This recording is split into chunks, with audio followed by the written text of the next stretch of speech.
Scorpio, hi, welcome to my channel. So today we have a reading for you, no particular subject. We're going to take an issue, something we know, something we don't know, recent past advice on potential outcome. At the end there will be an opportunity for an extended where we'll dive in deeper.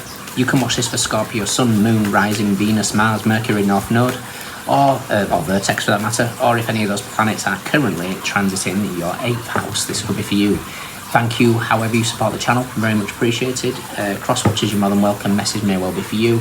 All information is in the description box, including website link for private reads. Still an offer on for July.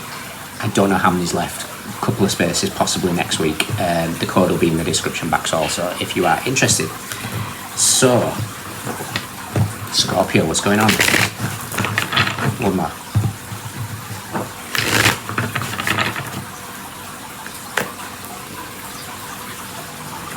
We have the Seven of Wands.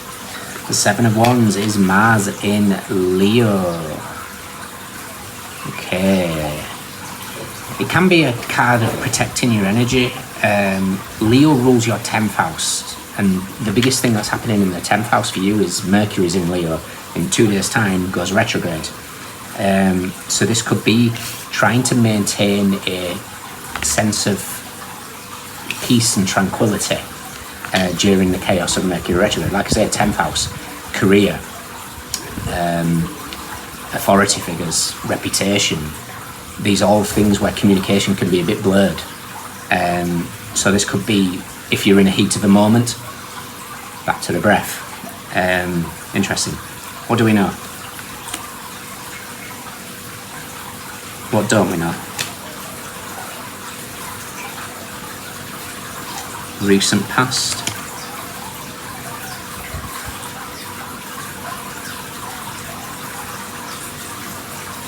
Advice.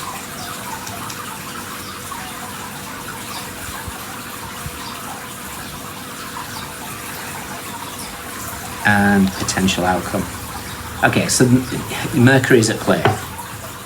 We've got Dervish at the bottom, which is the Hermit. Virgo, ruled by Mercury. With the Seven of Coins, the Knight of Wands, the Knight of Cups, the King of Cups, the Two of Coins. Okay, you're being asked to really, I want you to move like a geisha. Just be completely present in the moment right now. There's something that's trying to slow you down. Geishas, the kind of like the models that everything is slow, you know, the pouring of the tea. This could be really being in that present moment, getting ready, brushing your teeth, brushing your hair, slow, stirring your food, whatever it is, be really, really present. Because there's something that's trying to get you to the somatic movement of really slowing down allows your body to feel safe. And there's something here that's trying to either keep you safe in terms of non-reaction, if this is anything to do with Mercury, or it's trying to show you the missing piece. So we've got the Seven of Wands. What we're aware of is the Knight of Pentacles, the Son of Coins. Knight of Pentacles is the slowest moving knight. Peace, slow. What we're not aware of is the Four of Wands. The Four of Wands is Venus in Aries. The Empress meets the Emperor. There's a lot of balanced energies here, which is wonderful. This could be feeling like it's time for celebration. But when we're celebrating in times where we need to slow, we can make mistakes, we can trip up, we can have accidents. Recent past is the Ace of Cups. Now the Ace of Cups is a card of, you know, it's beautiful energy. It's the Ace of Cups. It's the gift from the universe, emotional gift. Advice, Knight of Swords. Now the Knight is running very, very quickly here. And it's asking you to not do that, because the outcome is the Five of Coins.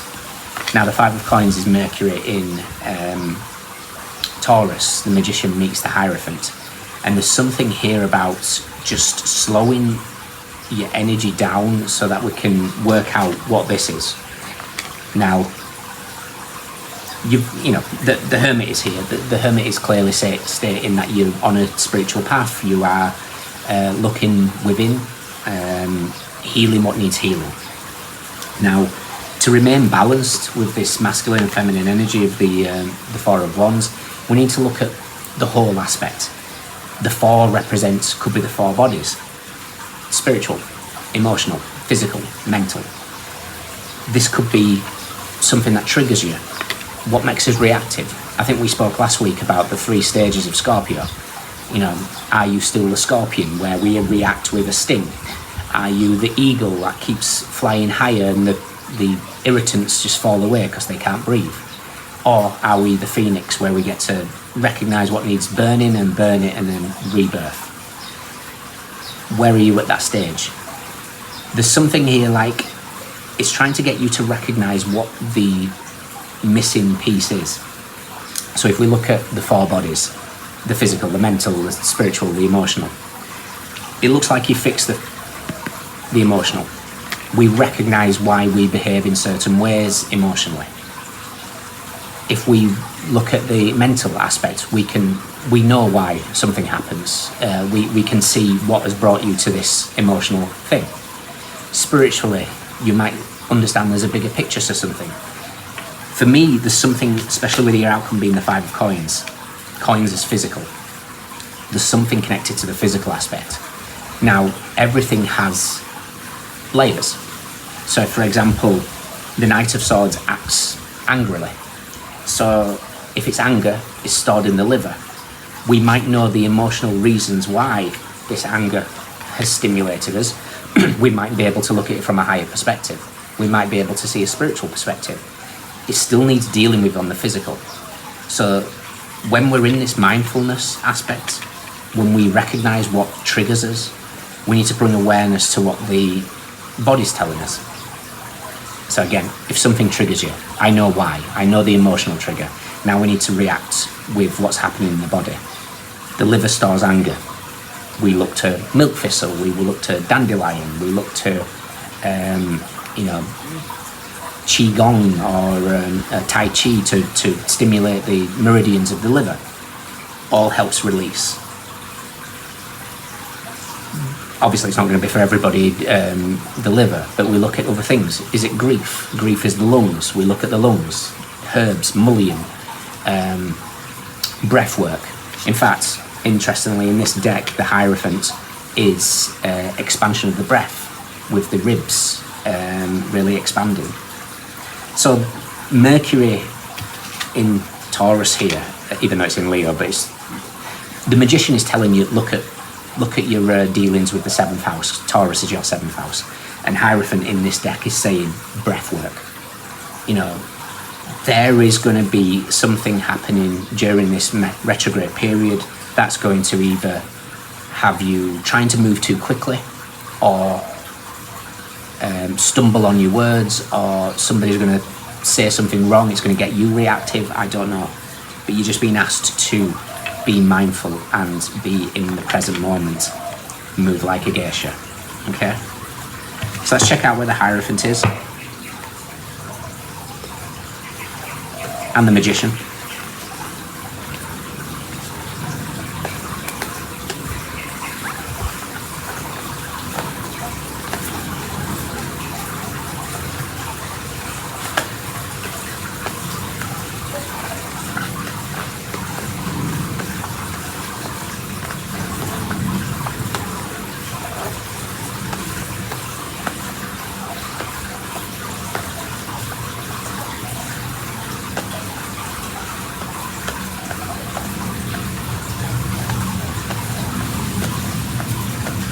They're going to be together, I think. No, but yeah, I mean, this is definitely a strong period for it. Magician's wedged between the 7 and the 9 of Swords, with Strength, which is Leo, which is where it's all happening, in the 10th house, which is kind of the patriarchy, the masculine energy, and then the Hierophant is with the 10 of Wands and the Chariot. Deep breaths.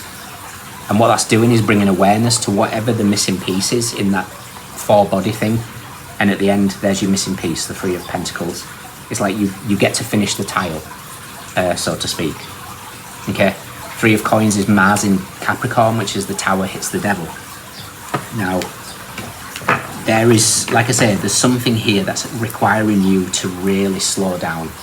It's interesting, I went to a yoga class last night, and it was one that I don't normally choose. It was a slow flow one, and the only reason why I went is because my day was jammed. The class I normally go to, I couldn't make, so I just picked the evening one. And she was talking about we're always looking from A to B. You know, I drive from, she said, I drive from work to home, home to work. And it dawned on me the day where I am, obviously it's different for everybody. She said, did I even notice the rice fields? Did I even notice the sunrise or the sunset? Because we're so focused on getting from A to B, sometimes we miss that gap. And that gap is found here, when we're present, when we're unaffected by all the ones surrounding us here. So this energy of Leo, which for me is not only talking about the retrograde period, but also when the sun goes into Leo, there's a big emphasis on your 10th house. And then the 7 of Wands is Mars. So it's the tower that's happening during this period. I don't see this as a negative. I see this as asking you to just make sure that you're not overdoing it, pushing, rushing, all those things. And the tower is with the High Priestess and the Sun in Capricorn with the 4 of Coins. So again, the tower is putting a light on the shadow. Shadow can be anything. You know, the High Priestess here with the tower is also saying, pay attention to the signs. It always reminds me years ago when I first picked up the tarot deck and I was just teaching myself, and I came across the tower and the High Priestess, and there was a story of a woman that said she links the tower and that tower and the High Priestess to a time when she was American, but I'm sure she was in England, in Cornwall, and she was walking down towards the more popular area, wherever she was, and all of a sudden she just had this inkling to turn to the left, and the road looked like it was leading nowhere. In fact, it was a dead end, but something told her to go down there. She ended up going down there, nothing really there. Got to the bottom, there was this tiny shop. There was nothing else there. Her intuition was telling her something was down here. She went into the shop. She ended up finding a book that completely changed her life. So there's a period here where it's saying the universe is trying to show you something. Slow yourself down enough to see it. Pay attention to the signs. Pay attention to the synchronicities. If the universe is saying this is A to B to get to work, I want you to do a detour. I want you to go this direction because there's something along there. Whether that's protection from something, whether that's to find a shop that's got a book, whether it's to show you something in terms of the rice fields, whatever it is trying to get you into that moment that you're being asked to slow down here so that your body can feel. When we slow down, everything signals. You know, your relaxed feet signal to your knees that you don't have to grip and clench, to the hips, to the shoulders. Everything relaxes. It's all somatic. And when you do that, you get the answers to whatever this is. So, slow down. In your extended, I'm just going to clarify these because I've got a feeling this Knight of Swords is going to be the stick that, you know, pokes the bear. Okay, if you enjoy me, fantastic. If not, let me know if it resonates. Mars in Leo, Venus in Aries, Mercury in Taurus, Virgo, Saturn in Taurus, Jupiter in Capricorn, Libra, Cancer, Pisces, Jupiter in Libra, Saturn in Leo, Mercury in Cancer, Sagittarius, Aquarius. We have cups, we have wands, we have swords, we have pentacles. They're all in a line. Everyone's here. Those are your standouts. Let me know. Take care. See you soon. Bye.